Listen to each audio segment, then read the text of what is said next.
we might do is get started, because I want to get as much time with Vivien as we can, because no, Denise, don't sing if you're tone deaf. There's no forgiveness. Ireland's Got Talent, isn't it? Gone wrong. So what we'll do is let me introduce Vivien, and I'm so excited to introduce you to a real life international Irish nurse working abroad, currently located, are we allowed to say, in Ethiopia? Yes, yeah. In Kenya. Yeah, and as you guessed, Vivien is originally from Galway, and a lovely part of the world. And you trained in Beaumont. Was that in the days where we did training as opposed to this day where we do the education, is it? Well, I actually did 1 year in the Richmond first, and then I went to Beaumont for the other 2 years. But yes. Oh, yes, yeah, the original way, yeah. That way was, remember, as I was telling you about, we had 2 months in block, and then we were let loose on real live patients. It was shocking, really, when I look back on it. But anyway, and you were working in Iraq for a long time, weren't you, as well? In your back. Yeah, yeah.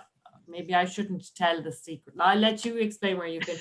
But I met Vivien. We were launching, or I was at the launch of the International Year of the Nurse Midwife, which was 2020 in January, where we genuinely were like, there's a little bit of a virus kind of crawling around the world, should be grand. And the next thing is COVID hit. This is 2020, obviously was the International Year of the Nurse and Midwife, and still is. And in fact, because of COVID, they've decided to extend it to 2021 also, which is great.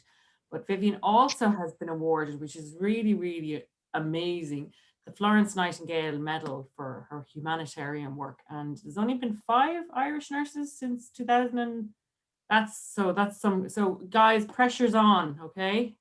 I want your generation to be the next ones to get the medal. Isn't that right? Yeah. There's only been 5 Irish nurses. I thought everybody loved the Irish nurses. Well, you see, you have to do good work as well. You have to kind of do humanitarian work. I have to say there's stiff competition with all the countries in the world. So. Yes. Yeah. So no, that's what I mean. There'll be lots of pressure, but So Vivien and I have been in touch, and I've been trying to drag her over for a meeting. And then, of course, you wouldn't, even if you had been in Ireland, been able to come and see the students. We're all online since March. But what I'll do is hand the floor over to you, Vivien, and thank you so much. It's so exciting, isn't it? So, guys, if you want to ask questions, maybe wait. Oh, Laura, I don't know. We'll get back to it. Do you want us to wait and just let you talk, or what you decide the format that you'd like, Vivien? Well, first of all, hello everybody. I'm currently in Nairobi in Kenya. If you see me going like this, it's because there's mosquitoes, okay? But I am prepared with my mosquito repellent and my favorite thing, the mosquito zapper. Salome is from, where are you from? Nairobi, Salome? Yeah, I live just close to Nairobi. Well, no, you live in Ireland now, but you did. That's true. Yeah, I'm not far. Well, I was never far from Nairobi. That's a long Nairobi is a lovely place. Just a lot of mosquitoes at the moment. Oh, I thought it is Mombasa. Well, I think Mombasa has more, but at the moment we have quite a few, especially in my office. I don't know why. Okay. So what I'll do first is I had prepared a speech before for some other things, and I just gave you a kind of an overview of where I started and why I've come to now. So if it's okay with you, it's just about 10 minutes. I'll just kind of go through that, and then it kind of gives you an idea of start to finish.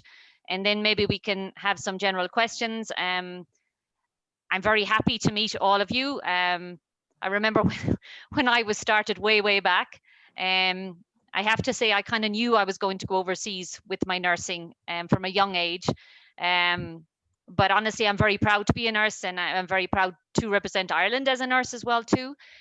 So maybe I'll do that first, if that's okay, Tracy. Yeah, perfect. Thank you. Okay. And everyone else, remember to mute themselves when they come in case we hear background noise as well. Thanks a million. Okay. Well, I originally way back in the day. In 1990, I started my nurse training. Oh no, I started in 1987. My God, that's even longer. I have to say I've had to learn over the years that nurses have many roles to fill. And I've certainly had to adapt and continue to learning to fit the many roles and responsibilities. My path as a nurse may not be the same as many people choose, but I followed in the footsteps of many, many nurses before me, including many Irish nurses who have gone overseas. So back to the beginning, I started my nurse training in 1987 in the Richmond Hospital, and then I moved to Beaumont. I qualified in 1990, and then I worked for a year as a general nurse to get some experience. And I have to say at that time, we were really kind of dropped in it. For the first 6 months, you were supposed to be accompanied on the wards, but due to shortages, you were kind of left on your own. God help all the patients, but they survived. But I have to say, I mean, my training at the time really bolstered me for what was ahead. I mean, I got a lot of independence and I think support at that time, and it really made me understand like that I could do a lot more than I thought. After that 1 year, I decided it was time to go overseas. So I went with Concern in 1992 as a volunteer. My first placement was to Cambodia. And if I'm being totally honest, I was a bit surprised and slightly disappointed when they offered me Cambodia, because to tell you the truth, I had no idea really where it was. But I had this image they were going to send me to Africa. You know, I thought that's where I'd go. All the Irish nurses had gone before. But anyway, I decided Cambodia is it, so off I went. For the next 3 years, I was involved in primary healthcare in both urban and rural settings. And I can tell you, for me, it was a steep learning. My naive, I will save the world approach crashed to the earth very quickly, because I'd come from a very well-equipped hospital to a small wooden building with barely any equipment. But while it lacked many of the necessities, what it did have were nurses and midwives who were young, very eager to learn, and really wanting to do a lot more. But I took a step back at that time because I suddenly realized I came with my naive attitude from a well-equipped hospital. And I looked at myself. I was very young, I was eager, but I realized that they were looking to me for advice and for wisdom. And I thought, really, what am I going to bring to them? So really, my first lesson was really just to stop and look at myself first. I had to observe, I had to listen, and above all, I had to learn. And I continue to learn to this day. And I think this is what drives me forward, is that learning that I can do all of the time. Part of that program at the time was to re-establish health services to communities which had been absent for many, many years. But first, we had to build trust, considering that these communities in Cambodia had been under the Khmer Rouge administration for years and had been cut off.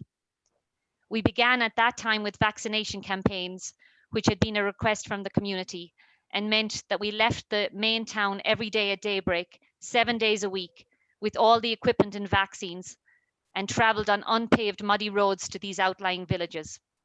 At that time, there were no disposable syringes, so we even had to sterilize needles and syringes in a pot on an open fire. Lighting a fire is a skill that I learned and I still have today. Unfortunately, at the time in Cambodia, the countryside was also littered with landmines, and we ourselves were very much at risk. And for someone who had never seen a fresh mine injury, it was a real shock. But for those people in those communities, the risk was huge because they had to live there on a daily basis. The health staff, really, for me, I had such immense admiration for them. I had a choice to be there. For them, their choice was different. You know, they lived there, but they wanted to help their community. But they had to face this risk of landmines every single day. They really, really wanted to help. They wanted to go, as they called it, their people.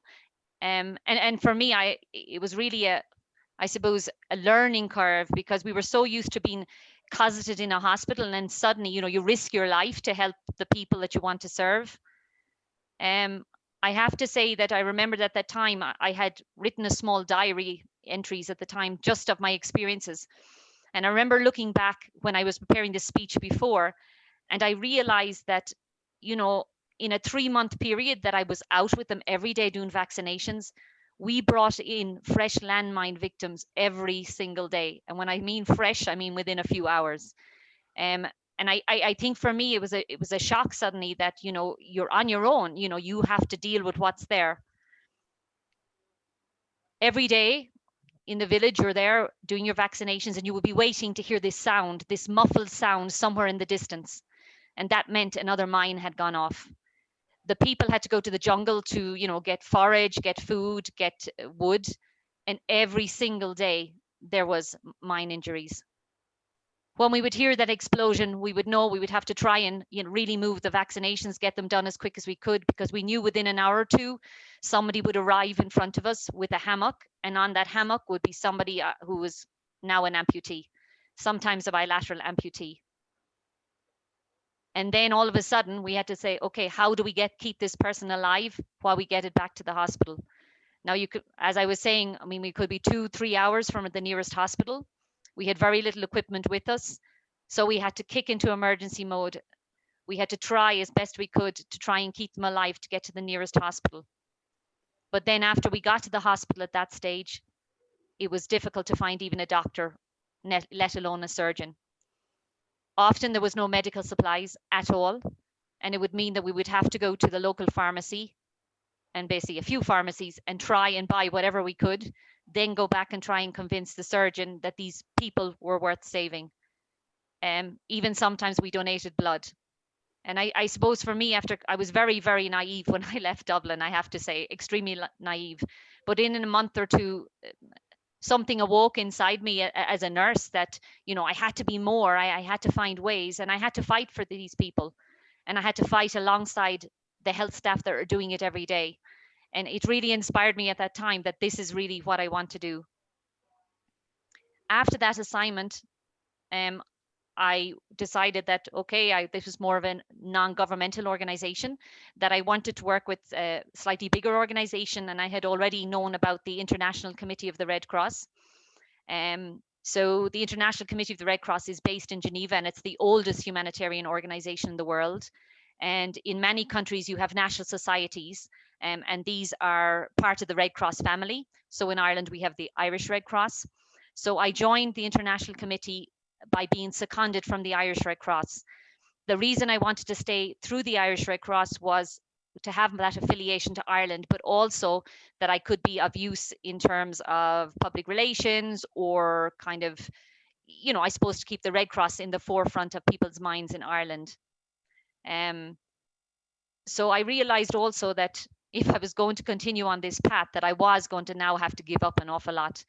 Because while I first went to Cambodia, you know, I was a volunteer, I was young, free, reckless, but I worked very hard. But I realized that I would have to commit more. And you know, suddenly I realized that life or social norms sometimes will have to change. And I think that's the struggle for a lot of people who are overseas, is having that balance between, you know, your work and your normal life. I have to say that I do love my work, and I think that's what made me want to continue. And I have had a lot of interesting experiences. I've met fantastic people, but I realized that it's not me, you know, it's part of a team the whole time. And what I get back from the people I work with is just absolutely amazing. I mean, some of the experiences I've had in that I've lived in a tent for 6 months, and it wasn't glamping. I lived under a tree in a hammock for another few months, but that was mainly to get away from team members who were snoring. I've met every sort of animal and insect. I've been bitten by a camel. That was my own fault. I went between a mother and a baby. Never do that. I've been stung by a scorpion, poisoned by a spider, and had a snake drop on my head. But thankfully that one was dead. I've also tried quite a few illnesses along the way. Chikungunya is my favorite because I do like the way it sounds, but it's not something you want to have. But in my early days, when I was mainly involved in primary healthcare, it really was primary healthcare at the most basic thing. It was delivering medicines to remote areas, 2 or 3 days travel, getting sanitation facilities built, organizing deliveries of vaccines. Even we did that once by camel, and that was quite successful. And it's true that, you know, not everybody maybe wants to do this sort of work, but I have to say, for me, I found a passion. I found a passion in it that I don't think I would have got anywhere else. I have helped to plan and organize river blindness campaigns in South Sudan. But first I had to locate 120 villages with no map and no roads. And unfortunately for those who were with me, I was driving, and I can tell you that I wasn't a very good driver, but now I'm better. I've helped deliver babies in the back of Land Cruisers while trying to get mothers to a hospital. And I even have a little baby named after me for this endeavor. So I hope little baby Vivi is somehow, you know, really holding the flag somewhere in Africa. I've carried out first aid training with young combatants in Darfur, who initially arrived to the training in these remote villages full of bravado and guns in hand, but who turned really into children when we were doing the training. They were giggling, they were having fun while trying to bandage their colleagues. But as soon as the training was over, they were back to being young combatants again, guns in hand. But I did meet some of these young men a few months later while out in the bush, when they were actually trying to hold up our vehicles and steal them. And because of the training, they were nice enough just to take one of the vehicles, which I thought was fair enough. But their logic was very simple. They needed one of the vehicles to pick up their wounded so they could bring them to us for treatment. And they needed the other one, you know, for us to get to them. So, you know, sometimes things work out the best way. In that sort of scenario, some of the things are not really as hands-on. It's more about organizing, getting surgical teams to the field, organizing the teams to get there safely. So for me, nursing, as in what we would know in my head, changed. You know, I basically do everything that needs to be done. And that, I think, adds to the excitement, but also the hard work. I have worked in Aceh post-tsunami, and I have to say I was truly, truly amazed and very humbled when I saw the resilience of people in such a tragedy. I have seen and shared many happy and sad tears. I have shed many happy tears in Liberia when there was a reuniting of a child with its mother after years and years of separation. I have seen and shed sad tears in Sri Lanka when I was involved in the repatriating of bodies of people killed in conflict to their families. And I will admit that I have been afraid at times, and I have used much more than my 9 lives. And sometimes when I was in the middle of a bad situation, I have to say I have really thought, what am I doing here, and will I ever get out of here? But you know, there's always more to be done. I have witnessed devastation at the most impactful you can see. Most recently in Mosul, when the conflict just devastated a city. So I think if you can imagine a city like Dublin, gone, obliterated, nothing left. In that context, over 1.5 million people were suddenly displaced. But you know, as soon as the last shot was fired, people started emerging out of the rubble, trying to rebuild their lives. I don't know if we could do it. I don't know how people actually do it, but it's quite amazing how that actually happens. I stood crying with a health worker in Mosul when he showed me photos of his children who had just been killed in shelling in Mosul, and who 2 days later was back working in the clinic. I have worked with health staff who are afraid, who have lost everything, but they continue to provide services, even living in damaged clinics to provide healthcare to their communities. It truly is amazing to me that there is still a need to build the profile of nurses in many countries, when in my experience, in almost every single country I've worked in, they are the main healthcare providers on a day-to-day basis. And they really, really know their communities better than anyone. But often you will find that those people are not involved in decision-making or policy-making. Nurses, increasingly in conflict and post-conflict environments, have to look after patients with both physical and psychological trauma, mental illness, victims of sexual violence, to name but a few. According to the World Health Organization, 1 in 5 who are living in areas affected by conflict are estimated to have depression, anxiety, post-traumatic stress, bipolar disorder, or schizophrenia. And in that mix, you have to include health staff.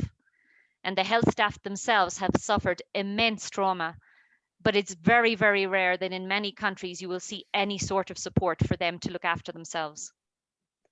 And I think it's something that I've learned over the years, in which I feel we have to advocate a lot more, that mental health support must be included in the first wave of any humanitarian assistance. And unfortunately, over the years, even for myself, I realized we haven't done that. Recently, in the last few years, where I've been more involved with is healthcare in detention or healthcare in prisons. In many conflict areas, there are many vulnerable groups, and one of the main ones are often prisoners.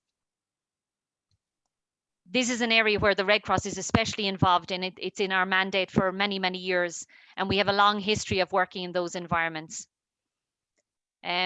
Unfortunately, in many countries, prisons are kind of the bottom of the chain in some ways. And in many countries, prisons are not seen as part of the community. They're separate and so are treated that way. However, when we work in a prison, we look at a public health approach. And a lot of places, this is really what we're now trying to do, is to get this, in front of people. In conflict situations, detention facilities or prisons, as we would know it, are often displaced or disbanded. And in fact, in many places, they're gone. So often, you have overwhelmed facilities, you're using old warehouses, whatever is there, and suddenly you've got nothing, you're back to the basics again. From my experience in some countries, working as a health staff in prison is not a favorable appointment at the best of times. In one country I was working in, doctors and nurses who broke the rules were reassigned to work in prisons as punishment. So you can understand how they would feel working there. But then you have to add in an additional element of being asked to work in a detention facility with people who, in your mind, are part of the group that are responsible for destroying your home, the death of your children, your relatives. Would you be neutral? And I think that is a big thing that, is often comes up all the time. Just to give you an idea of what you might face in a temporary place of detention in an active combat area. Imagine, and this is true, this is what I've seen, an old crumbling warehouse, which is now being used to house hundreds of detainees. Many are ill, many have weapon wounds, there's fear, it's palpable, and there's death. You can smell it in the air. Scabies is everywhere, and not just normal scabies, but the nice crusty one, Norwegian scabies, which you don't often see, and even some of the prison guards have it. To add to this, you'll find no functioning water system, no ventilation in temperatures of over 56 degrees, no access to open air, limited food, overcrowding, no clinic, and I could go on. To deal with this sort of situation, you really, really have to take a deep breath, look at your resources, and work as a team. And that's why, for me, being a nurse, it's not a nurse in a little box. For me, there is no box in this. We have to find ways. And I think that's where the scope of what I started as a nurse has now expanded into areas I didn't even realize I would get to. And I very much have this philosophy, I've always been told, think outside the box, but I killed the box a long time ago. There's no box anymore in my life or my work. But one thing I will tell you I have witnessed is that hope is often in short supply. But a little hope, and I truly mean this, can give somebody the will to live. And just treating somebody with humanity and dignity, even in those situations, can really, really turn things around. It can change the whole vibe of where you want to go with this. I have seen joy in faces of detainees, hardly able to walk, but allowed out into the open air for the first time in months. All because we were able to build a small, what we call an outing area, an area to go outside. Or the happiness of prison guards who were fresh off the battlefield with their downtime being served as prison guards in these areas, who were able to have a shower for the first time in months when we upgraded a water system. I was in a detention facility where a guard who was adamantly opposed to providing any health support to detainees, despite being told he had to by his hierarchy, after many months of discussion, finally said the enemies in his care should at least be afforded the minimum dignities that he would expect in the same situation. And that's where you look at time. Time stands still sometimes. It's not a quick fix solution. It's something you have to keep going at and have patience.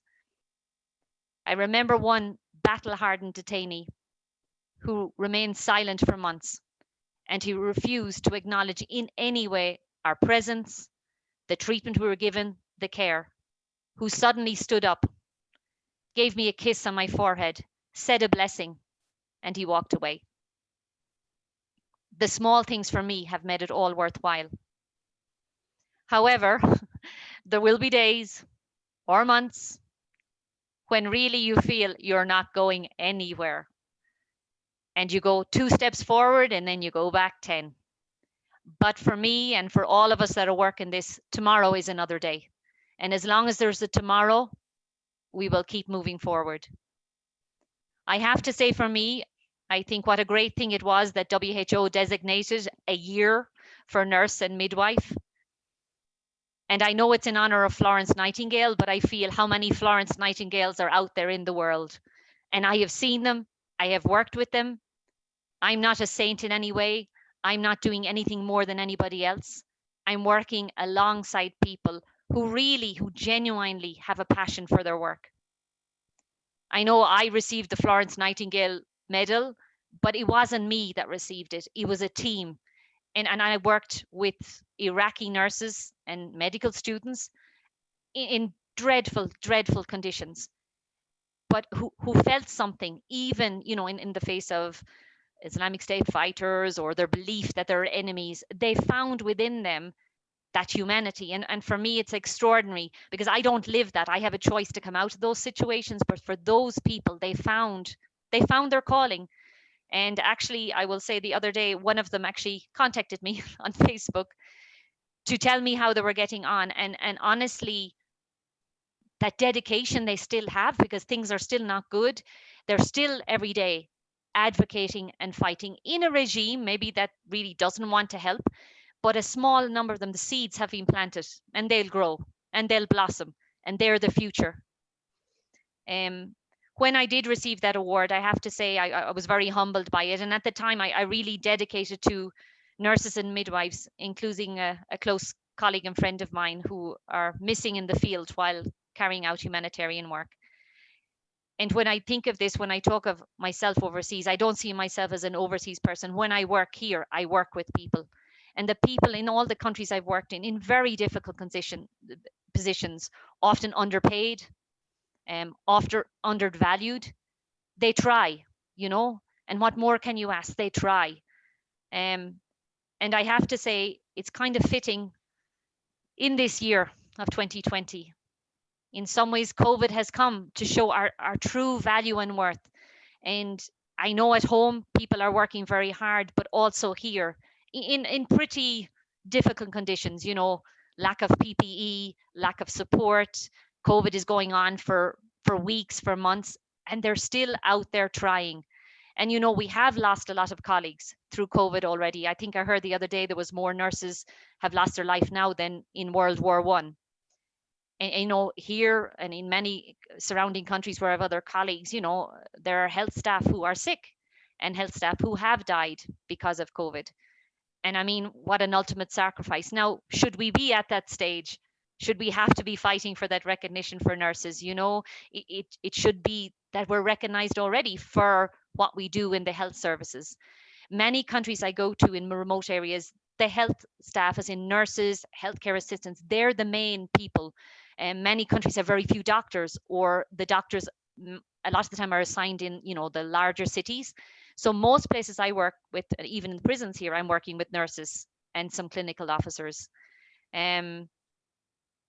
So for me, whether I'm at home or abroad, I do think that the backbone of health services are these health staff, but I am very sad when I often feel you have to keep trying to get this recognition, or that they're included in decision making. And this is, for how many years I've been overseas, it's still the same thing that we're trying to fight for, to get more training for nurses, to upskill them. They have the knowledge of their community is within them, but they're not being used to make those decisions. But what I can tell you is that I am very proud to be a nurse. I'm proud that with the training and skills and all that I've learned, I can still feel I can contribute. I'm also proud and very much in awe of health staff that I see who show commitment daily and who really believe in the nursing profession. So I would say, let us be proud of who we are, of what we are achieving, and let's continue to achieve more. Thank you. Vivi, that's wonderful. Oh my God, you're moving me to tears. It's just amazing, you know, and I'm sure. Well, I didn't mean to make you cry, but okay. I can't even imagine how hard it is and the suffering you've seen. And I'd say the resilience you witnessed in some people, because how do they keep going? Like, it's just unreal, isn't it? You know, And I think it is the depth of human spirit, and it's, I mean, I see communities aside from health staff as well, and it's just, there's something within many people, you know, but it only takes a few people to inspire. And I've seen that in emergencies and stuff, you know, some people are very tired, but you know, and especially when people are not being paid, you know, because in some contexts they're not. But there's something there, there's a spark in people, and when you see that, it gives you energy, it gives you the thing. Because I have to say, sometimes I do get frustrated, of course, I get frustrated that it's the same thing again and you keep going over, but within everything there's something more there. But you know, I very much, when I go, you know, I don't want to be seen as a foreigner or something else. Very much for me, I'm a nurse. I work alongside the nurses, you know, and we try and have that relationship, which is very difficult sometimes. And I know when I go in, I have to be very careful that I don't come in from this outsider. I know everything better and stuff. I have to learn. Every place I go, I have to learn. Like even here, I don't know here. I know healthcare and detention. I know I've worked in other countries. I have to learn first what's here. And the idea is coming together with our skills and our knowledge. I maybe bring something from outside, but I have to know here, because people will be here long after me. And then there is something here already, but sometimes the system is the issue. And then we go to that whole issue of moving up a system to, say, a government or whatever. And that's where it gets really challenging, you know. But I know for me, working in an organization, I suppose I work with very like-minded people, and we very much try together. But even my colleagues here, my Kenyan colleagues here, every day, like, we're trying to find new ways of doing things, and they inspire me because they keep going. I'd say you have to be very innovative and flexible and like come up with solutions from zero. Yeah, but I think I think when I first came out, I was so naive. Like, honestly, I just thought, yeah, here I go. I'm going to save it all. Cambodia is never going to know what hit them. I'm out there. But I tell you, after 2 days, I learned very, very quickly, you know, I had money. Yeah. There was a project, but it wasn't that easy, you know, because there was systems and there was bureaucracy and everything. But I realized I have to get down to the basics, you know, and I really took my time for about 2 or 3 months, just working alongside people, you know, and I was back to mercury thermometers and even vaccinations. I mean, I'd been used to disposable needles and syringes. How do you sterilize? Like, so here I was supposed to come and, you know, help them. I hadn't a clue, not a clue, but I learned. Guys out there, have you any questions for Vivi? You just remember to unmute yourself before you come in. Rebecca. Hi, Vivien. Thank you so much for talking to us. You mentioned that you knew from a very young age that foreign nursing or nursing in foreign countries was where your path was. Why was that? I don't know. I think some of it was when I was going to school and the nuns used to collect money. At the time, we used to do a Christmas collection, and it was very much put into me. I think at that stage, I mean, I was always interested, and I think it comes from my family as well too, in, you know, helping people and stuff. But I actually, when I was in my early teens, I went and did a first aid course first with the Irish Red Cross, actually. And at weekends, then we used to go to the GAA matches. I was one of those running out across the field saving people. It was very exciting. And I think it was just something inside me since I was very young, and I was very interested in overseas and different things. But equally so, I will say that there are people who are in my class, you know, and each of us found our own way, you know. I may have gone that way. I have friends who are still nursing in Ireland who had that passion, whether it was pediatric or whatever, and have stayed as well. And for me, I just took a different route, but it was to find that passion within nursing. And for me, it was, to go overseas. But, you know, I probably was lucky in where I started, you know, and what I saw. It isn't for everybody. but that doesn't mean that you can't have your passion somewhere else. It's just that's where I found it. And I think it is a bit of an addiction now. I might say I'm slightly addicted, but I've realized now the longer I stay, the better, because I have learned a lot and I don't want to waste what I've learned. And it's taken me a long time to understand it. It's not about me. I'm not this person who flies in and saves the world. It doesn't work like that. But what I can do is advocate. I can really work alongside people. And a lot of the time it's trying to advocate for the people I'm working with their Ministry of Health, with their systems, because we have a very much a role in that, not just the hands-on stuff. It's really to try and get recognition for them and to get that training they need and things like that. Thank you. Yeah. Thanks, Una. Thanks for that. Has anyone else got any questions? So I saw something on the chat there, somebody's. Oh yeah, I know you too. About Rebecca. Niger. Yeah. Oh, did she?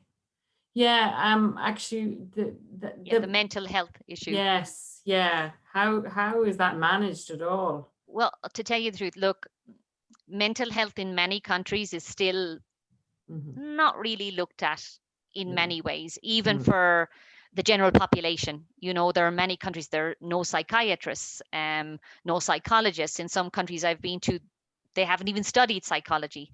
You will often see in many countries that nobody will say they have a mental illness. Like this is the worst thing in the world. So, and nurses will never say it, because even their whole training is like, they say people are crazy. I mean, that's still the words that people are using nowadays in many countries. But when you talk with nurses separately, and often people find it difficult within their own setting with their colleagues to even acknowledge it sometimes. But you can see people are suffering, not alone from their work, but the environment they live in. If they're not being paid enough, they're worried about their family. If there's insecurity, they are part of the population as well. So whatever the population suffers, they suffer. In some countries, there has been moves to try and, do something about it. In Kenya here, they were talking about, putting in place, especially like say for COVID and stuff.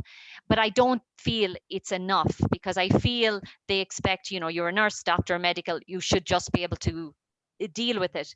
But it has to do with the whole context you're in. If mental health is still a very new concept in the whole country, the health staff will be the very last people to be thought of. In many contexts I've worked in, mental health is you're seen by someone and you're given medicine. And in some countries there's 2 or 3 main diagnoses and that's it. In countries where I've been, where there's conflict, everybody to a certain degree has post-traumatic stress. Yeah. And I think after a while then people feel what they see is normal in a weird kind of way. Yeah. Certainly I know in some contexts, and I'm taking some information that I have from my colleagues who are working other places with COVID. In some places, certainly domestic violence has gone up, and in some places was related to people would say health staff in general, but say working in prisons and things like that, because of the pressure that's on people. I do think it's something that has been overlooked. And I know for myself, years ago when we went, off to the front line, here we go, you're supposed to be the strong person and you stick together. And our debriefing, the way we coped was talking together, maybe drinking too much in our younger days, which a lot of people overseas do, and smoking and things like that. But that was not there. You were supposed to be resilient. And I feel that's very much put in health staff as well, that they're supposed to be know what they're doing and you don't need help. And I think if they're seen to be, you can't be vulnerable. And I really think a mindset change has to happen in many, many contexts for that. I know in a few countries now, their health staff are really burning out. Sometimes people, when they're put in quarantine or have COVID, some of them actually told me they were relieved. Yeah. Because it meant that they were off work or away for a few weeks. And that's very sad to think that's what it took for them to get the relief. And I think it's, for me over the years, it's one of the most important things that we have overlooked. And even as an institution, I would say it's taken quite a few years. We're very much on top of it now, but we still have a long way to go. Absolutely. And that's, I was actually chatting to third years who are currently in practice, and they are really struggling. So And like, I know the HSC is doing their best and they've thrown up a few apps and a few stress. I actually don't think that that's even really enough. I think that more is, people need that debriefing. Exactly, like Vivien, when I think back to our training, we used to, absolutely, our outlet was each other. And this generation don't even get that. I mean, these guys don't even get to talk to one another and say, gosh, how are we going to even be able to face going out into the big bad world? And how are we going to face going into COVID environment? So I think you're absolutely right. We need to look at this. We need to come something for nurses specifically, or everyone in healthcare, because you don't want people to get fatigued. You don't want them to have to burn out, because then they lose their compassion and their empathy, and that's the worst. A non-empathetic healthcare worker is a dangerous one, because they don't have any. They're just, yeah, they've nothing left. They've no reserves for anybody to cope with the situation. So very stressful. I would say too, I know for us here, I suppose when we were in the field years ago, and our field is changing a lot too. Years ago, not against technology, but I suppose because we didn't have all that before, when we were in a remote area, there was nothing else to do in the evening. You had to talk to each other. You Yes. had to learn, you had to listen. Yes. And I think now this has really changed even for us.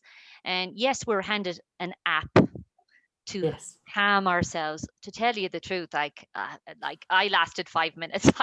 I couldn't, we were Yes. told this is the way forward. And Yeah. for me, no, like, my office here, I won't show you it because it's a complete mess. It's like a storeroom. But anywhere I go, I set up a little coffee tea station. Even with COVID, we're well distanced. Yeah. But I find that some people just need to come and talk. Yeah. They just come in, sit far away, we have a cup of tea, and sometimes it's just that, to know that somebody's listening. Yeah. And we have to be conscious, and it's that listening, or hearing. Are we listening? I don't know. Sometimes I feel sometimes that it kind of goes past us. The life is so busy and stuff. Yeah. I know what got me through a lot of places years ago was just sitting with people, and because we'd all share the same thing, like my feeling wasn't any different than somebody else, so it's not like somebody who doesn't know. You have to really rely on each other, because in your group you all know what you're going through, know.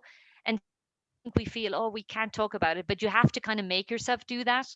And I know here that even with some of our resident colleagues here, our Kenyan colleagues and stuff, there's a lot of pressure outside, families, people have lost their jobs, people are afraid on the transport coming to work. Even some of the people who are working at home are really feeling lonely and isolated, and people keep calling me for, things.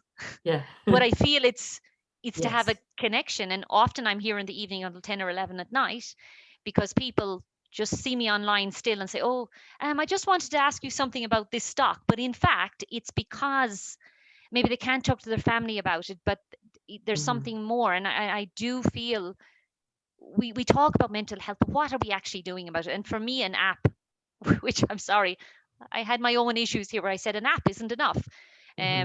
But then we also, I know here now we have a psychologist and stuff, but some people sometimes it's too much. People think, oh no, I don't want to go to a psychologist or something.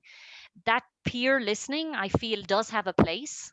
And I know, for example, here I'm working in the prison setting, and there are health staff there with their own thing. But just the other day, I organized a small meeting with a number of health staff, distanced, but a very small number. We had a cup of tea. Yeah. And people just talked, and they talked about the weather and different things. But then it came into something else. And I realized that they were coming to work, they were go home, and there was pressure at home, for many different things. And it was just to give them a bubble. Yeah. So we've now found a little corner where once a week we're going to have a little session just to see if we can have something more, because I think people find it difficult, and nobody has said that they're under stress or pressure, but you can feel it. Yeah, that's it. And I think when you are in the same area, same working area, you always find it easier to talk to people who know what you're going through. Yeah. Like and people don't want to go home, and partners may switch off, and here they go on a rant again about what's going on at work, and they can't relate. They just can't relate. So that's completely understandable. You've made me think I must do something more with these guys as well. I think we're going to get organized walking groups so they can meet each other in person and say, So that's the face on the thing. Has anyone else, I'm talking all the time again, as usual. Has anyone else got questions in relation to what it's like working abroad, and how do you keep in touch with home? Have anyone else got questions? Tracy, do you have an address for Vivien so we could send her over a few boxes of tea bags?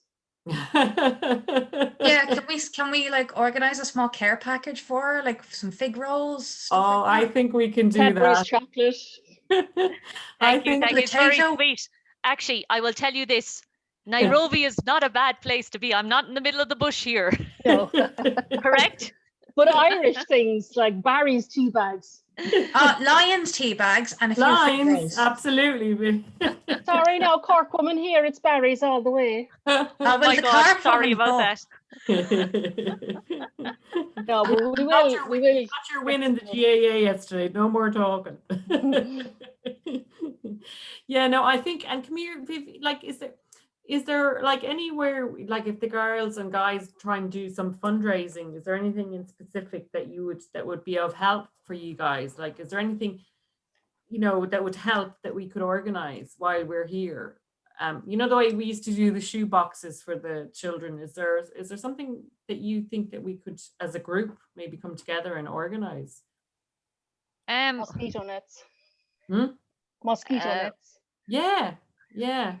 Well, to tell you the truth, the focus at the moment is COVID prevention, and what we're lacking here is PPE, unfortunately. And it's not only here, it's the whole region, basically.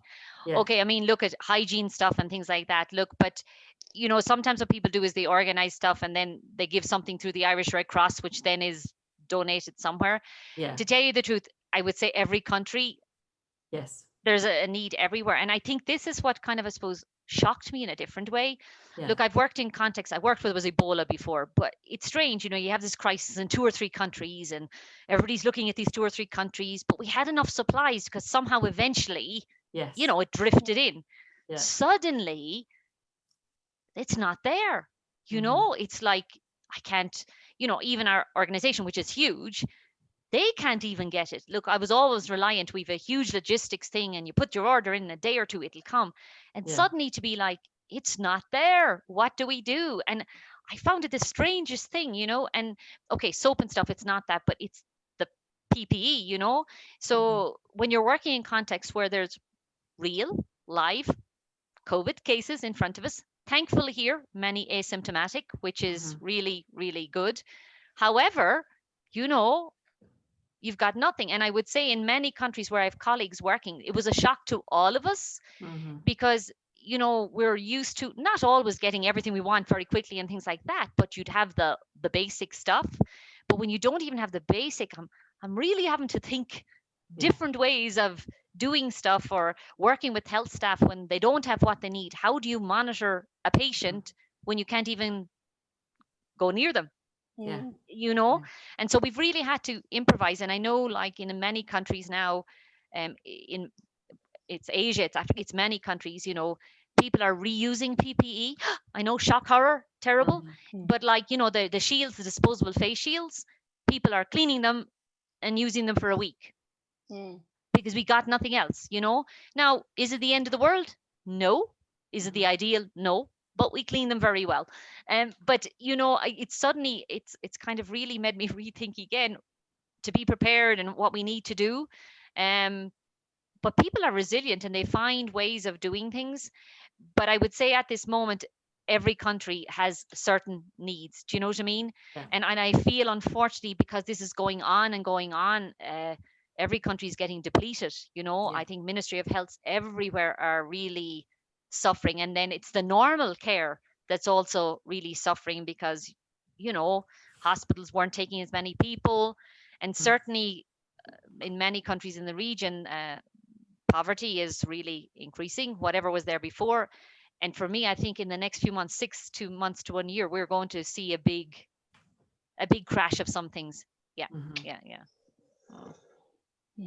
See, Denise, talking of mentoring,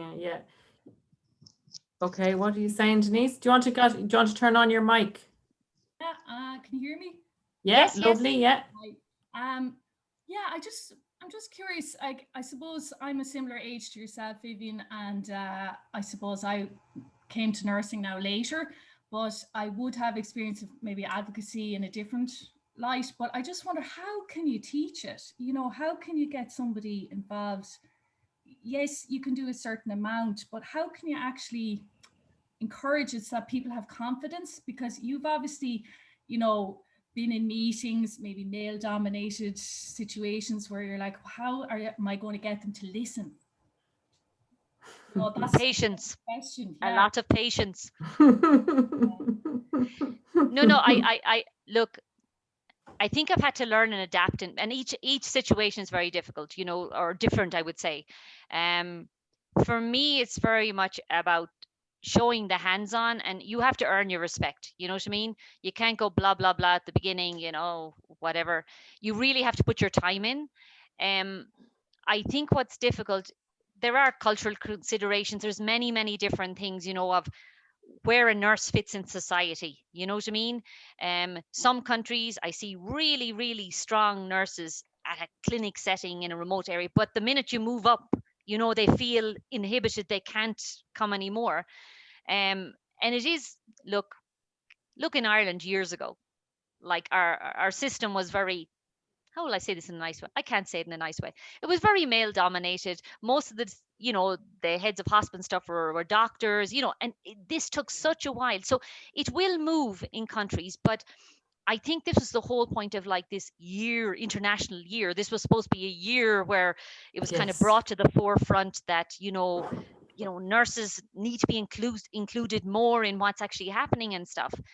It will take a long time in some countries, but those countries are no different than our country was before, you know? And I think it's just, you have to keep going and keep going. Now, in my naivety, I'm hoping COVID might suddenly wake up some countries to the fact that, you know, and when I say nurses, I'm not just on nurses, it's healthcare assistants, you know, there's a whole range of different things, to see their value, you know.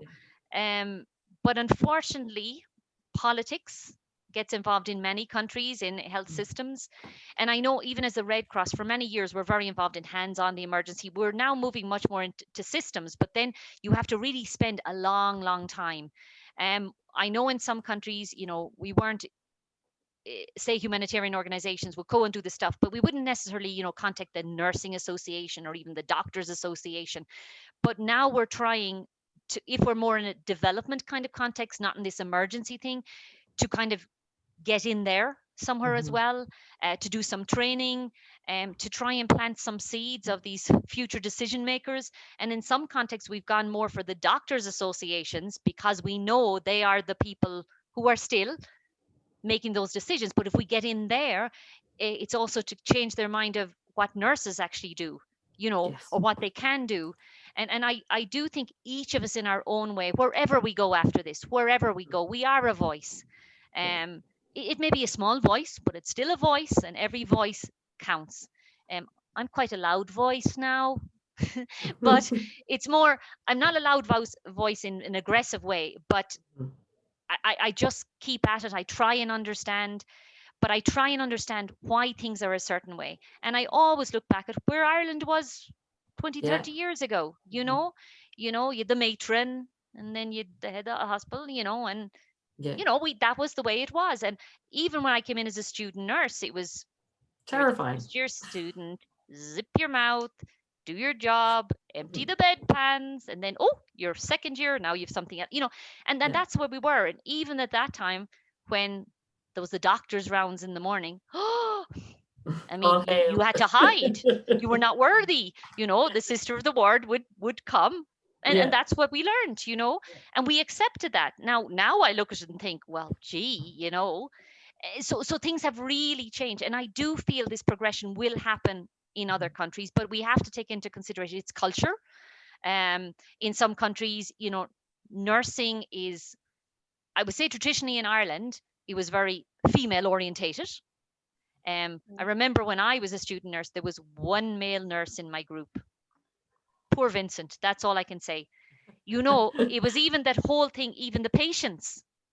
We had patients who refused Vincent to give any care, you know? Now that's back in 1987, whatever, it's taken a long time to change. So I do think change can happen. I do think there are very strong nurses in many, many countries, but it's how people within that country also look at what a nurse does. There's huge differences between the pay of nurses and doctors in some countries, immense.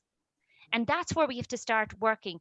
We have to get their value brought up, Now, I know I was talking to Annette, the head of the nursing. The ICN, International ICN, Council yeah. of Nurses, yeah. And I met her, see, I'm meeting high-ranking people now, but I met her at one of these conferences, and I was, oh, hello, how are you? And this year the nurse, what are we doing? And I did mention to her that we should extend it to another year, and I'm happy that's happened. Well but done. I said to her, we could go for 10 years with this at the moment. But I was trying to say to her, okay, what does that mean, at these international conferences, like, does anybody actually listen? Yes. We have a year, it's gone, few little parades, a few things, but what actually changes? And it was quite interesting, because I was saying to her that, I suppose I've worked in a different context. I've seen where Ireland was before. And that's what I tell nurses when I meet them in other countries. Do you know what we were like before? And they were going, really? And I was saying, yeah. But it's the voice, and it's that voice at a higher level. And I do think people rely a lot in communities on nurses. Communities value their nurses very, very much. But the minute you skip up one or two layers, it's still that old kind of system. It's changing, but I do think we have to keep plodding at it. And every one of you are future. It's the future, and wherever you go, and if we can instill with everybody in every group that we have to keep moving on this, don't give up on it, I happen to be overseas, but I know many people will go to their country, and wherever your country is, you can be that voice. Somebody has to do it. Why not be you? Yes, yeah. And I think that's so true, that we now know that our voice can make a difference. And I think that's really, really important. And that's why I want to instill it in these guys from day one, so that they know how important they are and how amazing their role is. And that's it. Once you're a nurse, you're always a nurse. It's part of that club that you can never escape. You'll never be it. No matter what you do, you're always going to be a fabulous nurse. And that's great. Girls and guys, would you mind if we did a quick selfie before, so I can put it up on Instagram? Is that okay? Can you turn on your cameras for me? You'll think I'm obsessed. I'll have you on Twitter, by the way. And cameras on for a few seconds. Oh, I love it. Look at this. And you're all looking amazing. Ashley and Em, nice to see you, Leah. Yeah. Nate, that's brilliant. Right. Okay. I'll do a few, because I don't, and look at, see the state of me. I'm going to have to, right. Oh, you look like a field person. You're okay. I keep putting the wrong button. This is like, what's it? My boys will be slagging me saying, seriously, Mom, there's a problem. Okay. Right. Ready? Kathleen, come on, or Lydia and Nelia. Come on, let's get on the camera. Or I'll big cheesy smile. And Molly, why have you gone off? That's it. She's coming on. Lydia's coming on. Yay. Okay. Cheese. Oh, that's amazing. And so, Viv, can you believe Salome's from where you're now? I bet you're feeling a bit homesick now. What can you send back to Salome from Nairobi? I will eat lots of ugali for you. I love it. And Draco.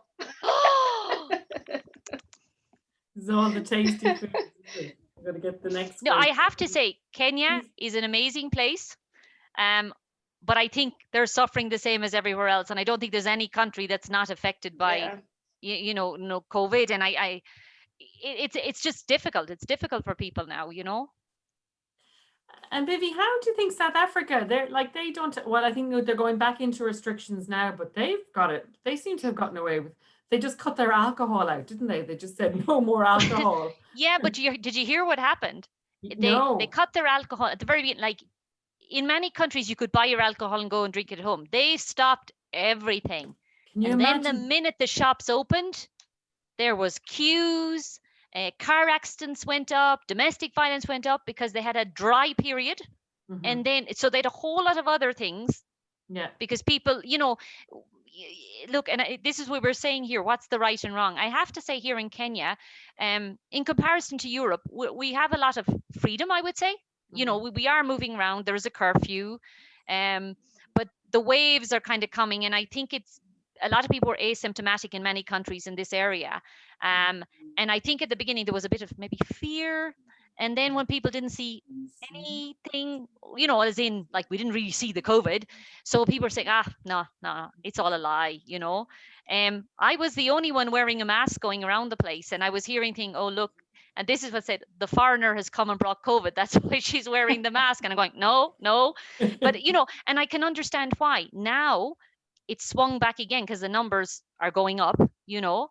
And so now there's this whole thing, wear your mask and things like that. But what many people and my colleagues have said in other countries is people are saying, well, hunger as opposed to COVID, you know, and that's what you're dealing with in many countries. You're down to that level.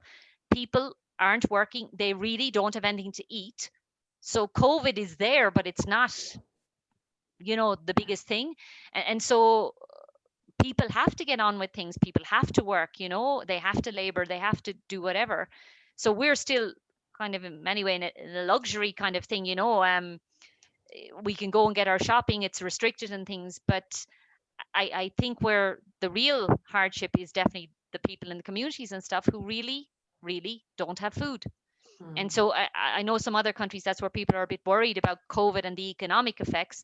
It's going to come out more and more, unrest, increase in crime. Increase in crime means more people in the prison, more people in the prison means more COVID, you know, and it's this vicious cycle. And I think everybody thought, oh, give us 3 months and we're okay. But honestly, I feel this is going to go on, and it's all that other stuff, like vaccinations have gone down in many areas. And it reminded me very much at the time when we were in with Ebola and stuff, you know, there was panic, complete panic that time, because they really did see, you know, people had died. But afterwards, the statistics for deaths, you know, from childbirth, different things, and never fully reported in a big way. That's the issue. It's all that side stuff that's not being dealt with, you know. I think there'll be a lot more associated deaths in many countries that we probably won't even know really about. And this is what we're saying here. It's more like a chronic emergency now. So we have to kind of get into a more normal way of working with COVID. Somehow. Yeah, I have to wear my N95 mask because we have to wear it in the prison because it's everywhere. But that's my new work. I have to face it and just get on with it. I can still do my work, but slightly different. And that's going to be it. I know, and I think that's the big thing here. They're saying as well, like there's like a big push to get the economy going, because and older people are less. I mean, they're more relaxed than they were the first time. Thing is, death by COVID is not a pleasant death, and it's not even like if you get COVID and you recover, that's grand, but you might have long-term COVID issues, and which is becoming more and more documented, and I would be very worried about that. It's affecting heart, it's affecting so much. So like absolutely, like Ebola seemed to affect Africa alone, so we weren't as worried worldwide, whereas now we have it's worldwide and nowhere is safe. Unless you go to Australia, I think they've only had one case, but absolutely, you know. So I think we've learned as well to get more to start. What we miss is that physical contact. I miss hugging people. I'm a terrible, like, sounds mad, but like physically we're missing that touch. So it's going to affect us psychologically as well, and the isolation that people are feeling, and the fear. A lot of people have this real anxiety associated with COVID. But I do feel I'm turning into a bit of a hermit, because when I came here, I think I was supposed to go to Syria and then the visa was cancelled. Then they sent me to Greece for 2 months for migrant detention. They shut everything down.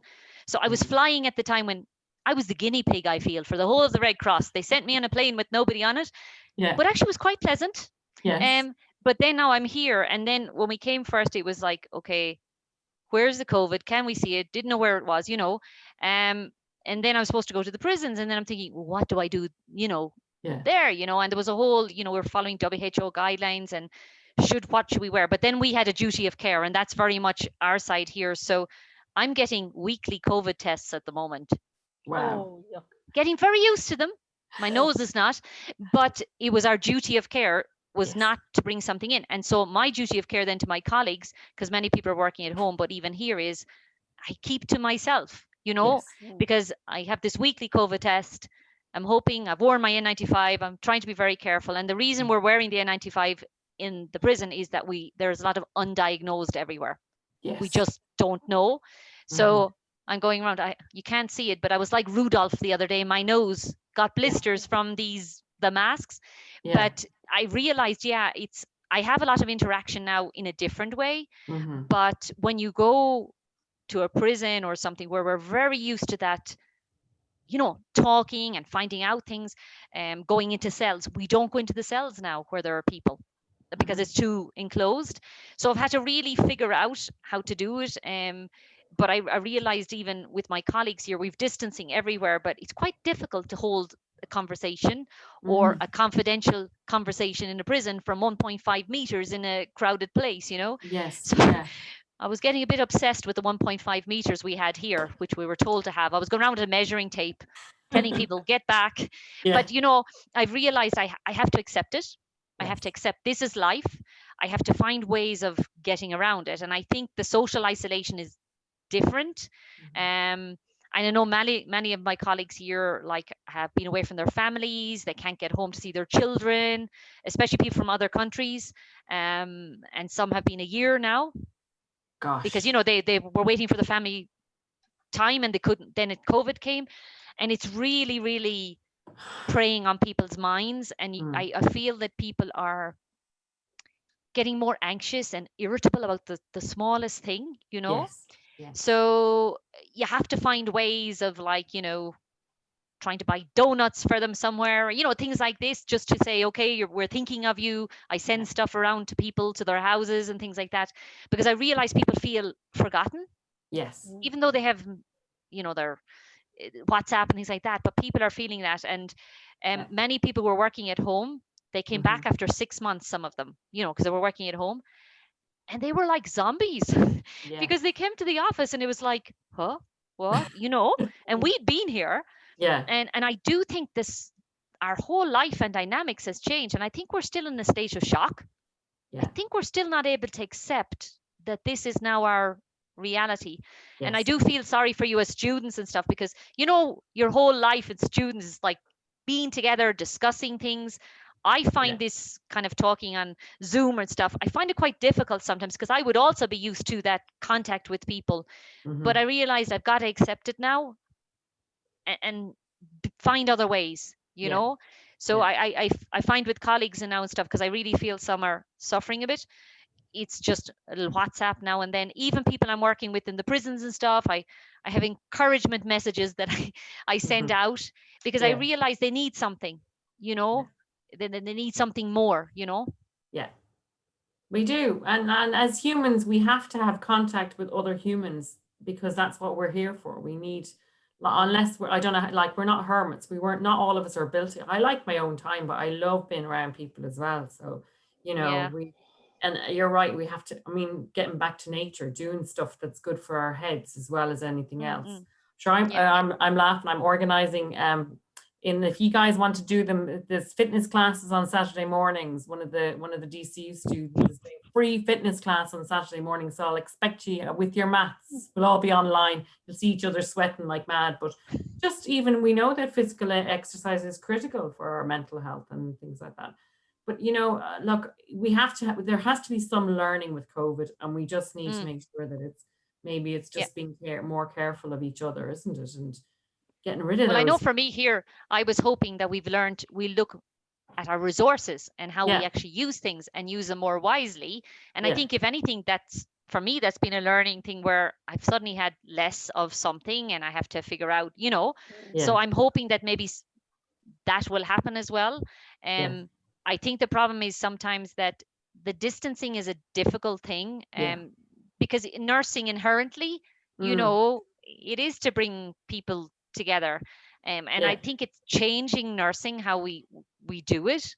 But I do think we have to accept it and not fight it. I think there are ways that we can be more in contact.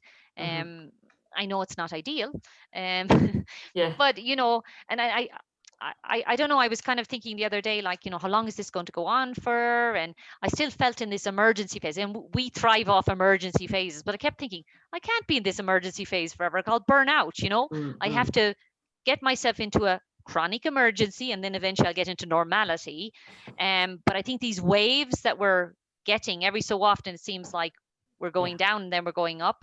And I do think there's probably going to be a lot of post-traumatic stress unseen in people who would never even think that they have post-traumatic stress, you know. And that's why I'm thinking, when you're talking about mental health, what does that actually mean?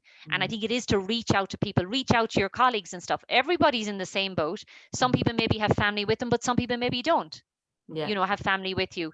And I think it's to think of others and maybe to expand that circle a bit more, to add a few more people in and think about them and reach out and contact them.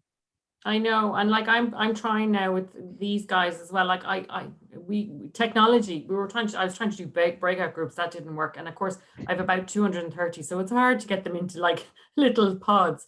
But I'm hoping within your pathways they've started giving you groups. But like my plan is we have a Facebook group as well, so we're kind of keeping in touch that way as well. But I will mind them like as much as I can, and hopefully they'll mind each other. That's what you're hoping as well, that it'll rub off on each other. But it's a really like we were saying, they can't go dancing. Like at 18 years of age, I was the dancing queen. Like you just dance in my office all the time. That's it. I started doing the dancing in the so just to feel like. Oh yeah, Francis, go ahead. Yeah. Hi, Francis. Hi, thanks for sharing your experience. I'm just wondering, do you think in Africa this is really considered as a pandemic? I will explain. Because if you look at a child that grew up in Africa, is probably very resistant to most of the virus, bacteria, and they've survived with or without treatment, malaria so many times on their own. So I'm just wondering, is it a matter of resistance, or they're just being resilient to this pandemic? Very good question. We've had many discussions about this. I think we were talking yesterday scientifically and stuff and things like this. There's a lot more research to go into it, because we were wondering how come there's so many asymptomatic. Now, we have found a lot of positive cases, but really asymptomatic. Even some not African origin people, but like some of our staff who are from Europe who got COVID here, we really haven't had that many with symptoms. Well, a few. But if you compared it, maybe if you got it at home, and we were having the same discussion. Now, pandemic, not pandemic, I will tell you there are a lot of cases, and certainly we're on a second wave here, and all the cases, it's definitely going up. Many countries, I would say there's some issue about data collection. There's certainly an issue on testing, so the real number is not there. But certainly I think the number of people who have become symptomatic are definitely not as much as other countries. However, the effect of a pandemic like this, it's affecting health service, you know, the general health service, which people rely on for the malaria, for their HIV treatment. There was a downturn here and in quite a number of countries because, you know, hospitals kind of went, we don't accept anybody. We don't accept anybody with a fever, you know. So I would be interested, and that's what I'm trying to get at the moment, is the general morbidity statistics over the last while. So sometimes about this pandemic doesn't necessarily have to be, you know, the COVID part, it's all the other stuff. And I think that's where we need to be careful of in countries where you don't have that many, you know, symptomatic. It's all the other stuff, because the measures that are put in place are affecting the other things. Now, I've been out in the field recently in a few places. A few weeks ago, I went somewhere and basically we were the only people arriving from Nairobi. We had Kenyan Prison Service, Kenyan Red Cross, so Kenyan and us, with our masks on, cleaning our hands, taking our temperature, looking very efficient. And people were falling around laughing at us, thought it was hilarious. Now I went back to the same place 2 weeks later. Now many people are wearing masks because they've seen the numbers go up in their area. There's a lot of superstition in many countries as well too. I would say politics play a little bit of a role in many countries, as we all know as well. But I think people who have been affected, Some of our colleagues have been affected. And now they're the ones who are kind of advocating, I suppose, saying, no, this is real, this is real. Now, I would say because of the second wave, and there's a little bit of panic again, there's been a push again on wearing of masks, for example. So even in Nairobi, I would say here now, there's been a turn around again that people are actually wearing their masks, because otherwise you get a fine or you're put in prison. So for me, I think when you look at pandemic, you have to look at the bigger picture. A pandemic never affects every country the same, because you have different systems, different healthcare systems. You have to assess what's in front of you. My concern certainly is all the other programs, which are definitely being affected, you know. And I do wonder, because at the moment everybody's focused on the COVID statistics, nobody's actually focusing on other statistics just yet. And I think, I'm hoping we'll move towards that, because that's where my concern would be, that now is falling down some way. And I would say, like in a prison setting, we saw that very quickly. Now in a prison, at least people have the health staff in front of them, so somehow they're managing more on that. But one area, I was in a quite remote area the other day. I mean, at the beginning, there was a bit of panic. Some health staff got COVID and died, so clinics closed, gone, and nobody's come back. That community has no other health service now. So I would think of the bigger picture, but I do think long term it will be very interesting, you know, scientifically, to look, why did some countries get hit more? I think, like here, I would say Kenya has a much younger population. A lot of people went to the villages. A lot of the elderly people are in the village and stay there. I know some of my colleagues here, they sent their wives and children back to the village, and they haven't come back yet because they felt that was safer. So I think it's a whole mentality thing, but I do think we need to be worried about all the other stuff. And I think, give it 6 months, a year, let's just see the effect of this COVID. If COVID still stays here, we have to get those normal services back on track in whatever way you want to do it. Of course, it requires a lot more organization. Some of the clinics are so small, there's no place to distance. People have to come in public transport to get to them, which is a big issue, because they can't distance on the matatus. I think I got that right. The matatus, the local transport, they can't. I think here the ministry was talking about, how do they promote, like, for example, mask wearing, because you know, it is alien to a lot of people to wear masks, you know. And here it's still very much it's down here, it's up here, it's off one ear. You know, people haven't felt yet, but it's also to do with the direction of the higher ranking people in the country in terms of really focusing. If you see the heads of your country wandering around with no mask, you know, why would you wear it, you know? So let's see. I mean, I was saying this to somebody else, because we were actually talking about diseases, and you know, how you know how they work and how they don't work. And I think COVID is just such a new thing. But I will tell you, the amount of myths that I've heard here about it, it's amazing. And it's across the board, you know, it's every country. People have these things, you know, where did it come from? I don't know if anybody here is from Tanzania. You will see in Tanzania, they've had no statistics came in since April, May. No more reporting of statistics, because it's done. I think that's an interesting thing, where you look at disease, politics, that whole thing together. That's quite an amazing conversation to have. Francis, you and we need to talk again in 6 months, and let's see what we find out. I will be waiting. And can I ask you for the last time, okay? Yes, I don't intend to politicize this, but I'm wondering, in your own opinion, you're in Africa, all right? But if you look at some of the adverts, charity adverts, Consign, Tropical, and all those True Care and others, they seem to portray Africa like everybody there is dying. Is that true? Look at the WHO statistics. The problem is, we're so focused on COVID now. You know, it's COVID. What about malaria? What about the vaccinations? What about all those things? What about the people with their HIV treatment? There have been more deaths from malaria than even COVID. Yeah, exactly. What's the link? What's the link? You know, people with HIV, how are they doing when they get COVID? You know, we were asking this here the other day, actually, you know, because, you know, we were trying to see, how do we look at things? And I think while COVID is definitely an issue, for whatever reason, not every African country, but quite a few have had a lot of asymptomatic for whatever reason. But we're not looking at the bigger picture. And that's where I think for me, it's like, get out of the emergency thing. COVID is there. It's in my life. How do we fit it into the general health system? For me, it's in a prison at the moment. How do we run the normal activities? Because for a period of time, everybody stopped everything. I said, no, we can't do that. But then the issue is, how do you run normal activities when there is a possibility that there are COVID positive patients and you don't have the proper PPE to protect your nursing staff?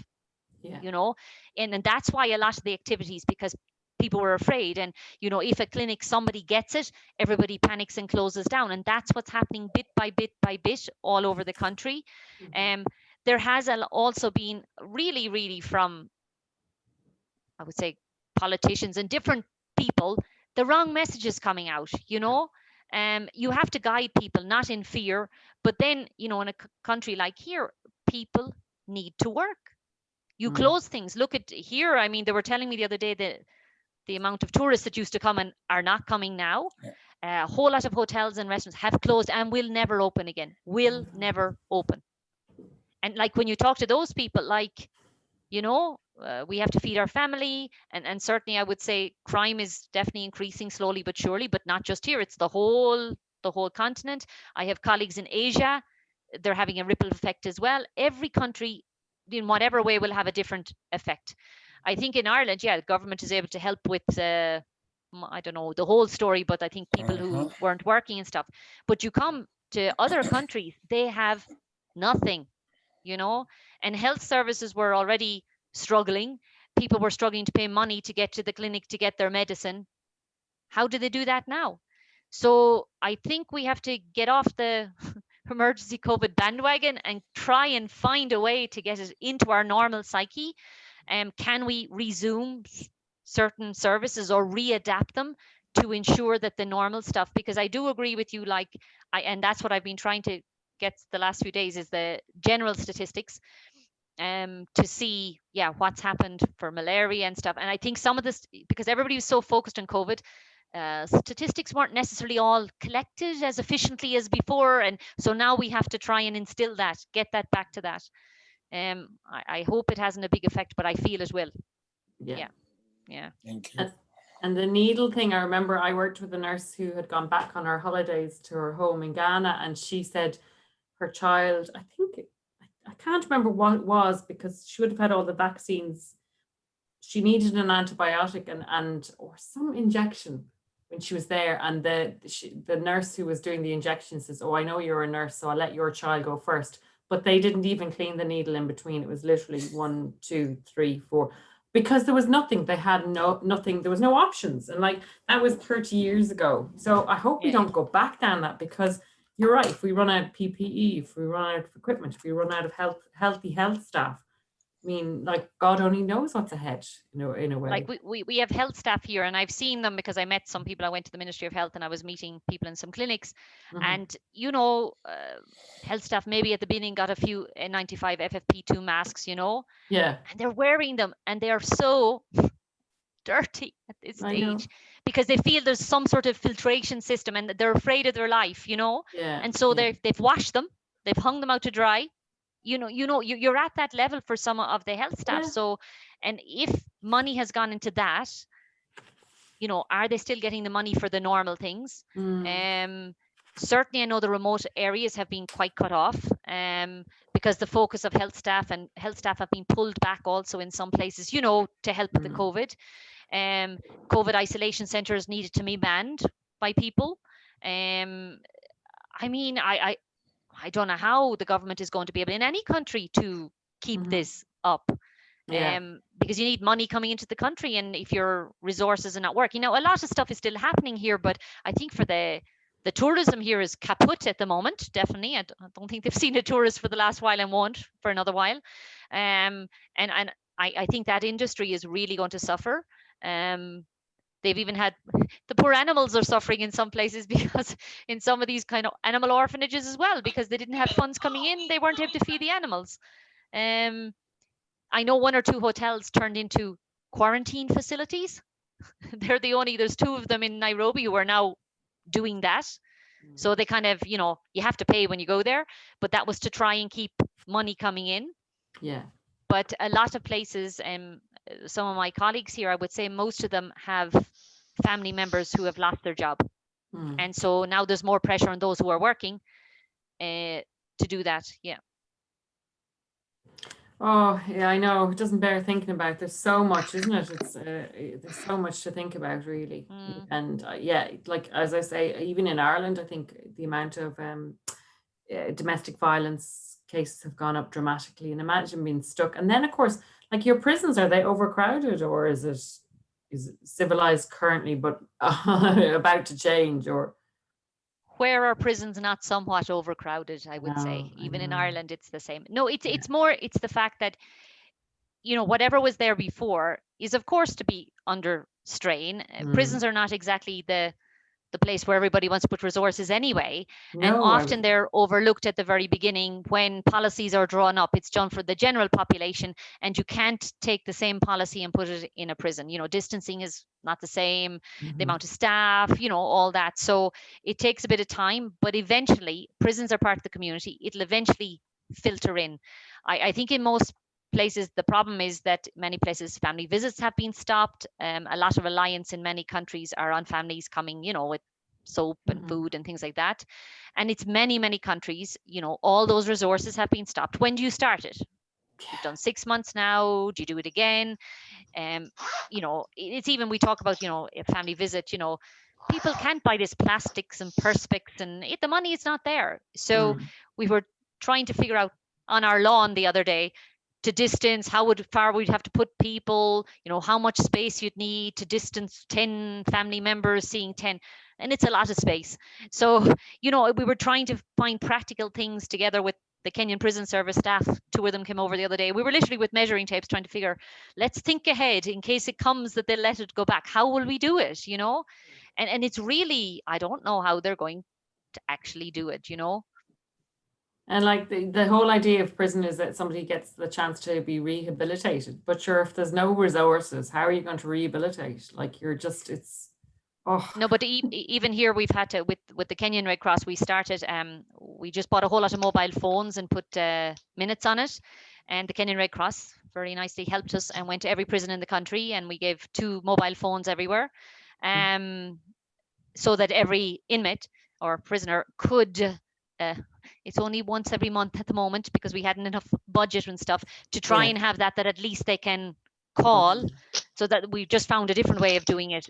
But you see, everything then requires money and budget, and, you know, I would say the humanitarian world is going to suffer in the next while as well, because we're all very reliant on governments. Governments are now having to use their money, you know, in their own countries, rightly so. So how then do you get money for programs? Yes. When governments are saying, no, we need to spend on our own. So I think the effect is going to come into end of next year, you know. Many countries are reliant in some ways on this overseas funding coming in for normal programs, even their general health programs. And everybody's waiting for the big bomb to come, like some of the big funders. I mean, I know, and I think DFID has now changed in Britain and it's something else. They've already cut quite a lot. When that starts filtering down, and it's not even through us, it's through governments. Yes. Yeah, I feel, and we were looking at the HIV/AIDS program and things like that. Where is the money coming from? Are those things going to be affected? The malaria program, TB medicine, will it eventually come to that? Because if it does, we're going to go back 20, 30 years, I feel, with some of the progress we made on the programs. I know I have a friend who has just come over from Africa. She has TB. What's the TB that is not treated? It's very highly resistant. XDR? to MDR or XDR? MDR. Oh, there's another one after that. Yeah, so she's really unwell, but like she's very lucky that she's here, because she's been, like, the infectious diseases doctors are on her case. She has to be on very severe regime for 2 years. But that's like, she's, you know, she's come from where, I just think there's so much that we don't know about yet. And like, you know, like we thought it was bad that she might have COVID, but no, she's got MDR instead, which is even, you know, so God forbid that she should get COVID or be exposed. So, it's a mess. So we need a miracle, don't we? We really do need. But somebody just told me today that Pfizer Yes. has got a vaccine. Is that correct? That, yes, but again, they forget, like, it's only been tested for 6 months, and so they don't know how long it's going to last for. And then you know how hard it is to even get normal Money. vaccines taken Yeah, yeah. here. Yeah. Yeah, So oh, and I don't know if you heard the scandal in the UK. The woman who was in charge of their vaccination program was married to an MP and has squandered 260 million of public health funds. Yeah. I mean, I thought America was bad, but I think UK is a mess. Like, bad enough with Leo passing information and Micheál Martin being, anyway, don't But the start me. effect of that is that when UK American Yes. stuff are in trouble, Yeah. a lot of big funding comes. Yeah. Like, for example, the International Committee of the Red Cross, we get funding from the big governments. We get it without it being tied, and that maintains our neutrality, and that's always been the way. So if a government gives a huge amount of money to the Red Cross, they can't say it can only be spent in this country. It can't happen like that. However, we are reliant on these huge big countries who now are having a problem. Yes. This has never happened before. And I know in humanitarian setting overseas, I know a lot of smaller non-governmental organizations already have laid off staff. We have had to lay off staff as well. And all these things add to different things, you know, in some of the countries we work in. Now, if this is happening to us, it'll happen government to government as well, you know, and that's what we're all afraid of now is the mainstream programs like, you know, like TB or something. My goodness, if that were finished, because it takes so long to establish those programs, so long to get it working and things, and it's even difficult for people in many places to get to that treatment. If you break the cycle on that, oh my goodness. I know. And so that's what, I don't mean to so pessimistic, but I suppose as we talk and talk, because the longer it goes on, I think in my lifetime or all our lifetime, we will never see a situation like this again. No. And I have to say, I've been used to emergencies, but this is different. This is really different, you know. And while we have supplies at the moment, you know, and I've never been in a situation where with the International Committee of the Red Cross, they could not get us the supplies we needed in a reasonable period of time. But the fact that they then say, no, we can't get it. We can't, what? You know, I was like, I can't believe this.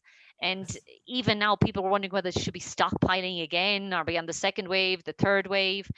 However, the business factor of this whole COVID is quite amazing. In Kenya now, there's a medical company has set up a COVID home care business. If you get COVID, you hire them. They will come, they will do the test, they will look after you, get medical care for a price. You know, it's a whole business around in the whole thing. They're making the shields here locally. They're making masks here as well, all within a month or two. I've never seen anything like it. Okay, quality is a bit dubious of some of them, but you know, there's a whole other side to this.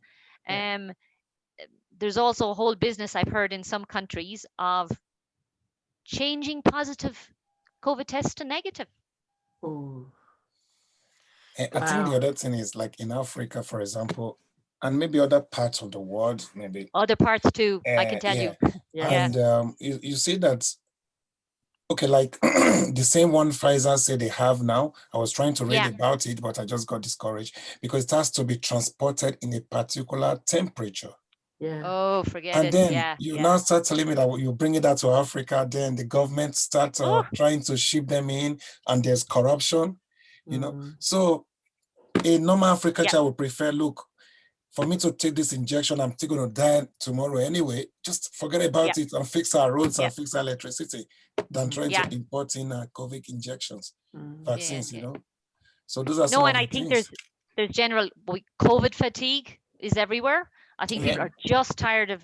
I realized though when COVID got into the dictionary, it was here to stay. It's in the dictionary, you know, but it's like here, and that's, I think, what you have to look at the different contexts and stuff.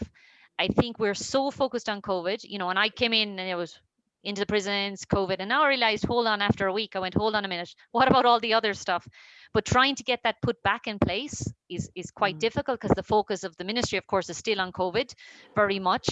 But yeah, we have to move away from that. But it's really to start looking, are we going to be guaranteed the regular medicine, the regular stuff that they normally have? Because for the outlying communities as well. And I think donors as well pushed a lot of money for the COVID and are also tying the money to COVID, which is always a problem. Yes. You know, you must spend this money in COVID, but what is COVID? You know, I mean, I was saying it should be also anything associated with COVID, you know, but Yeah. if they tie that money in, then it's not a good thing. Yeah. Thank you. Has anyone else got any questions?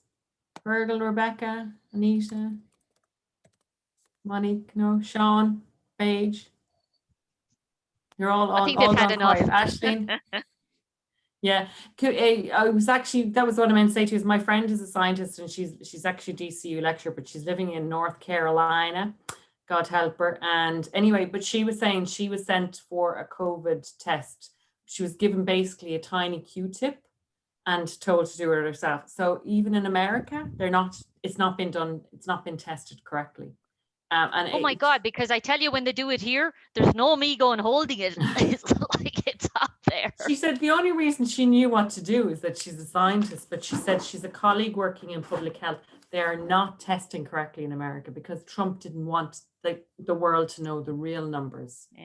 So Africa is not as bad as America with its middle rednecks. But anyway, look, we'll sort that one out for the next.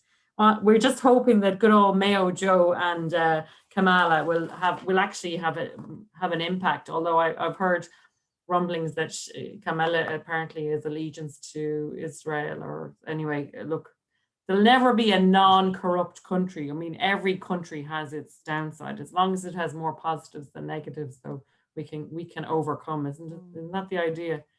Sure, we've the Healy Rays throwing fists because you can't drink drive down in Kerry. So it's all honest to goodness, you just would like. I don't hear any of this over here. Oh, honestly, we fisticuffs and you name it. And then you have the Gemma O'Doherty's who gets on board trains and demands people remove their masks. Like it's kind of stuff you wouldn't write about. You would think it's a soap opera, but no, it's. The madness is well and truly alive and well in Ireland as well. So I think we are all living in quite an interesting time. But this is our world. Maybe if I ever get home, don't know when that's going to happen. Yes. I'll come and see you all sometime and see how you progress. We'd love that, wouldn't we? We'd love that. Wouldn't that be amazing? All of us back in college, back in our environment. I don't think that's going to happen soon, but I'm hopeful. Yeah. Well, look, that's it. And Vivien, how about your mum or family at home? Are you going to get home at all to see anyone? No, the issue is now it's this quarantine thing, because if I go home, I have to quarantine and then I have to try and get a test. And some of the airlines are really a pain in the butt now at the moment, because there's a time frame on having this test, and then you get it. And so some of them, the longest is like 72 hours. Now some people are having to fly via like Dubai or something. They have to stay another night there to try and get another test to move on. And then it's happened that a few times people have flown and the rules have changed when they're mid-flight, and they've got stuck. Like I got stuck in Ethiopia for a week, but I couldn't get on the flight. And then I was in a hotel with no internet for a whole week. And then my test was invalid. So then when I arrived in Kenya, I was supposed to do home quarantine. I couldn't. So then I was put into a government thing. It's a whole big mess. And then at the moment for here, some people can arrive, they have to have a test for 72 hours, but I feel it may change again. Our organization are being very careful. So we've kind of got an enforced quarantine as well. Every week we have some people here now in contact quarantine, because it's kind of happening. So everything is really being affected. I don't know how to get home. And then then we have to take it from our annual leave as well. Holidays, quarantine. So many people are a bit stuck.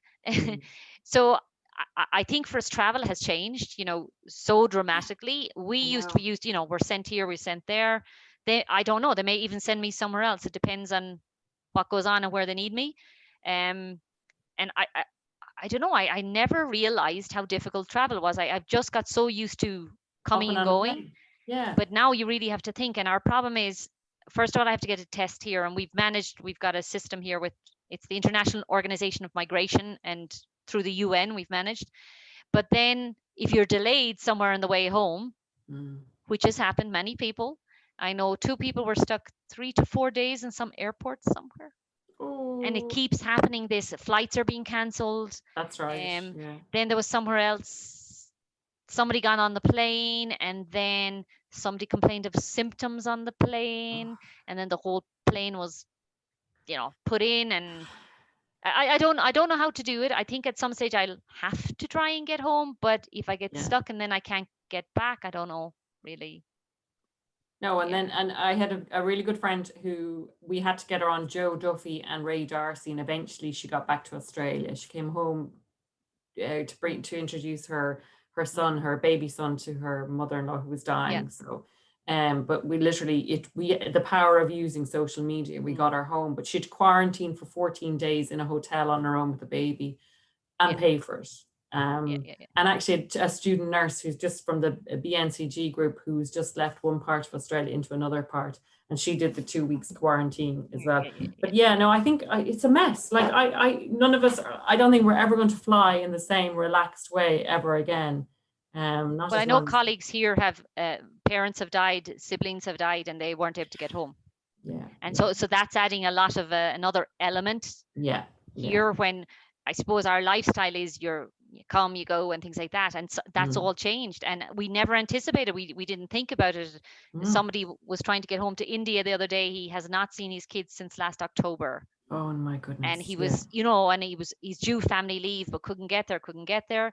And then he contacted me the other day. He got stuck somewhere, and his test is now invalid. And then he was supposed to then, quarantine at home, and he can't. And like, I don't know how advice you can give to people. You have to be quite resilient now and be ready to know that these things can happen when you actually travel. And it's been quite emotionally draining, I think, for a lot of people. And and I haven't seen many of my friends and my partner and stuff for quite a period of time, and there's nothing I can do.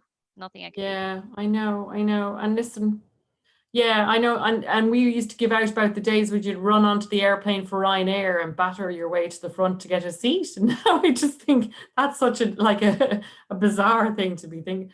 Oh, listen, I'm going to let you go because I'm sure you are exhausted. And thank you again so much. And I hope it was worth it. It so was. And I'm sure everybody here really enjoyed it. And I'm going to try and drag you in again to talk to us soon and see, hopefully, when the vaccine's out and it's brilliant and we're all cured. But in the meantime, and I think the care packages, keep an eye out for them. I think I might try and organize. I think that's a great idea. Thank you. No, but if anybody ever has an interest in working with the Red Cross or things like that, you can give them my email address. It's fine and stuff. So, if people have an interest, even there are many organizations who do short-term things as well. I know with COVID, it's not as easy anymore, but,